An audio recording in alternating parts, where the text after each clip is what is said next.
Assalamualaikum warahmatullahi wabarakatuh. Perkenalkan, kami dari kelompok 1 ingin menjelaskan materi tentang teori Big Bang dalam Islam. Terdiri atas 4 orang. Yang pertama, saya Septa Adian Mukarohmah.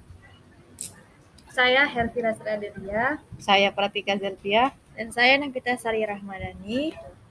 Yang pertama yaitu yang melatar belakangi sendiri pada zaman klasik, Islam telah melahirkan peradaban Islam yang maju sehingga pada saat itu peradaban Islam sendiri menguasai peradaban dunia yang disebabkan terintegrasinya dan holistiknya pemahaman ulama terhadap ayat-ayat Al-Quraniyah dan ayat-ayat Kauniyah.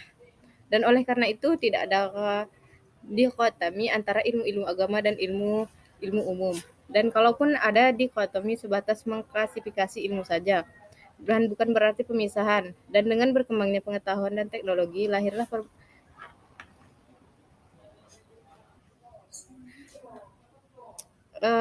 dan kedua, teori Big Bang sendiri yang dilandaskan bahwa alam semesta berasal dari keadaan panas dan padat yang banyak diyakini sebenarnya.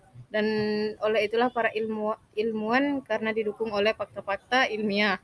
Ketiga, yaitu teori osilasi atau ekspansi yang lahir akibat perbedaan pendapat antara model alam semesta statis dan Big Bang yang menyatakan alam semesta mengembang lalu mengerut dan mengembang lagi dan seterusnya. Tinjauan pencipta alam semesta sendiri menurut Al-Quran dan teori Big Bang dilandasi oleh pemikiran adanya tantangan yang dihadapi oleh perguruan tinggi, baik internal maupun eksternal. Dan demikian penciptaan alam semesta dapat ditinjau dari berbagai disiplin ilmu yang saling terkait seperti dalam Al-Quran dan dalam tahfiz fi zilali Quran. Dan kami jadikan langit 7 lapis dan bumi lapis 7 lapis pula, kemudian langit itu dibuka sehingga dapat menurunkan hujan yang sebelumnya tidak dapat menurunkan hujan. Dan kami buka pula bumi itu sehingga dapat menumbuhkan tumbuhan yang sebelumnya tidak dapat menumbuhkannya. Lanjut ke pembahasan selanjutnya, tafsir Mishab Quraisy Shihab menurut Shihab.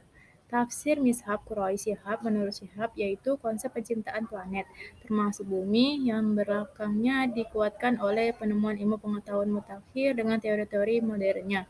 Dalam konsep itu dinyatakan bahwa pada dasarnya bumi dan langit merupakan satu kesatuan yang bersambung satu sama lain. Kenyataan itu pula yang kemudian ditemukan oleh ilmu pengetahuan modern dengan sejumlah bukti yang kuat. Tafsir Allah Ta'ala berfirman mengingatkan tentang keesaannya yang sempurna dan kerajaan yang agung. Dan apakah orang-orang kafir itu tidak mengetahui, yaitu orang-orang mengingkari kekuasaan Allah? Apakah mereka tidak mengetahui bahwa Allah dan Rob yang Maha Esa dalam penciptaan lagi bebas dalam penataan? Maka bagaimana mungkin dia layak disekutukan bersama yang lainnya? Apakah mereka tidak mengetahui bahwa langit dan bumi dahulunya adalah bersatu, lalu berpecah belah? Maka langit menjadi 7 dan bumi menjadi 7, serta antara langit dan bumi dipisahkan oleh udara, hingga hujan turun dari langit dan tanah pun menumbuhkan tanaman-tanaman. Pembahasan tinjauan teori Big Bang. Dalam ilmu yang mempelajari tentang asal-usul alam semesta disebut kosmologi. Sekarang oleh para ahli astronomi modern, kosmologi telah diperluas tidak hanya mempelajari asal-usul dan evolusi alam semesta, tetapi diperluas meliputi isi alam semesta dan organisasinya. Studi kosmologi sangat unik karena teori ini hanya berlaku pada satu sistem saja, yaitu alam semesta sendiri, sehingga tidak dapat diuji dengan sistem lain. Selanjutnya, dengan berkembangnya pengetahuan dan teknologi, lahirlah pemikiran saintifik tentang proses terbentuknya alam semesta. Di antaranya pertama, teori model alam semesta statis steady state yang menyatakan alam semesta mempunyai ukuran yang tidak terbatas, ada tanpa awal dan terus ada untuk selama-lamanya. Kedua, teori Big Bang bahwa alam semesta berasal dari keadaan panas dan padat yang mengalami ledakan dahsyat dan mengembang. Akibat adanya perbedaan pendapat antara model alam semesta statis dengan Big Bang, lahirlah teori ketiga yaitu asilasi atau oscillating universe yang menyatakan alam mengembang lalu mengerut, lalu mengembang lagi dan seterusnya. Yang selanjutnya ialah pemikiran spekulatif proses terbentuknya alam semesta.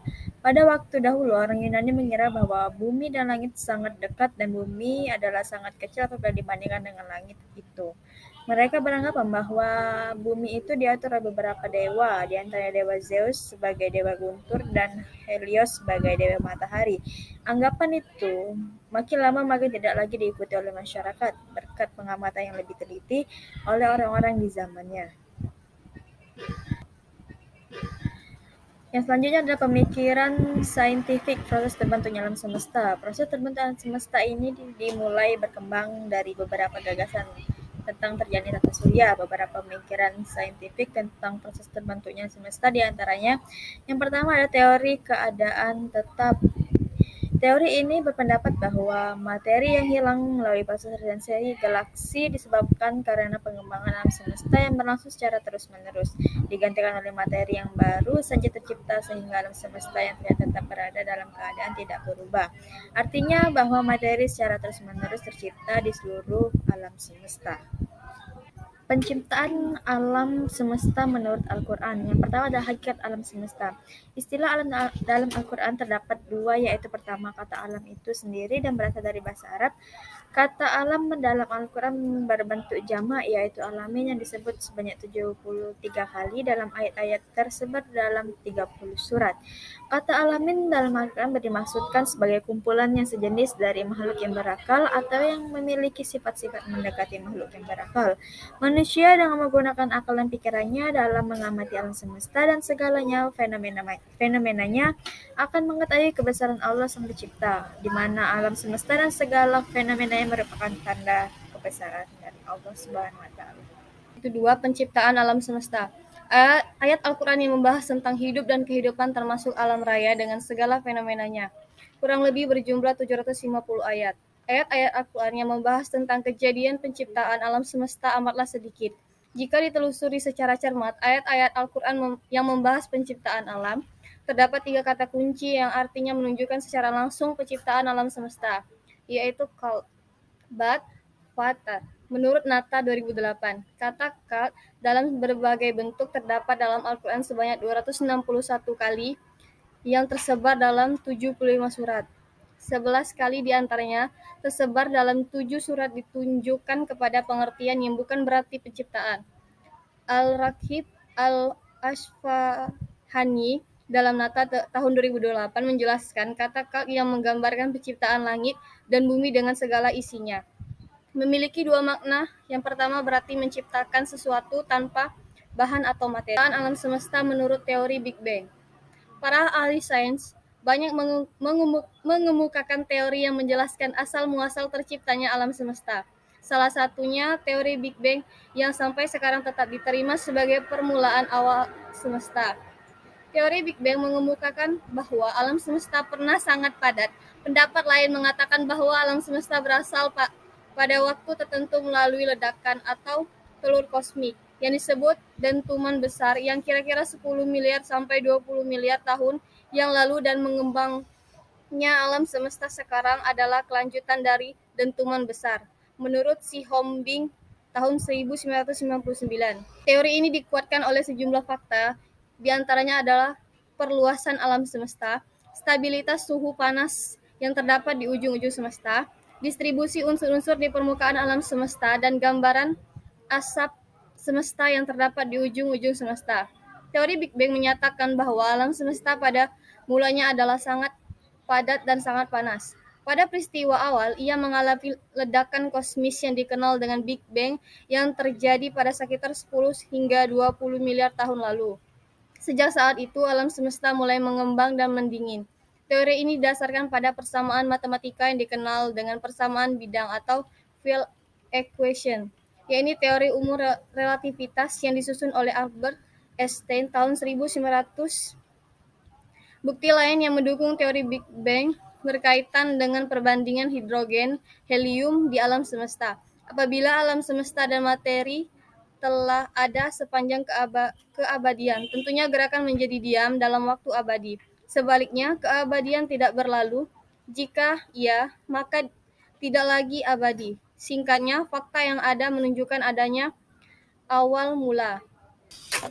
Baiklah, selesai juga penyampaian materi dari kami. Lebih dan kurangnya kami mohon maaf. Kepada Allah kami mohon ampun. Dan kami akhiri, wabillahi taufiq wal hidayah. Wassalamualaikum warahmatullahi wabarakatuh. Semoga bermanfaat.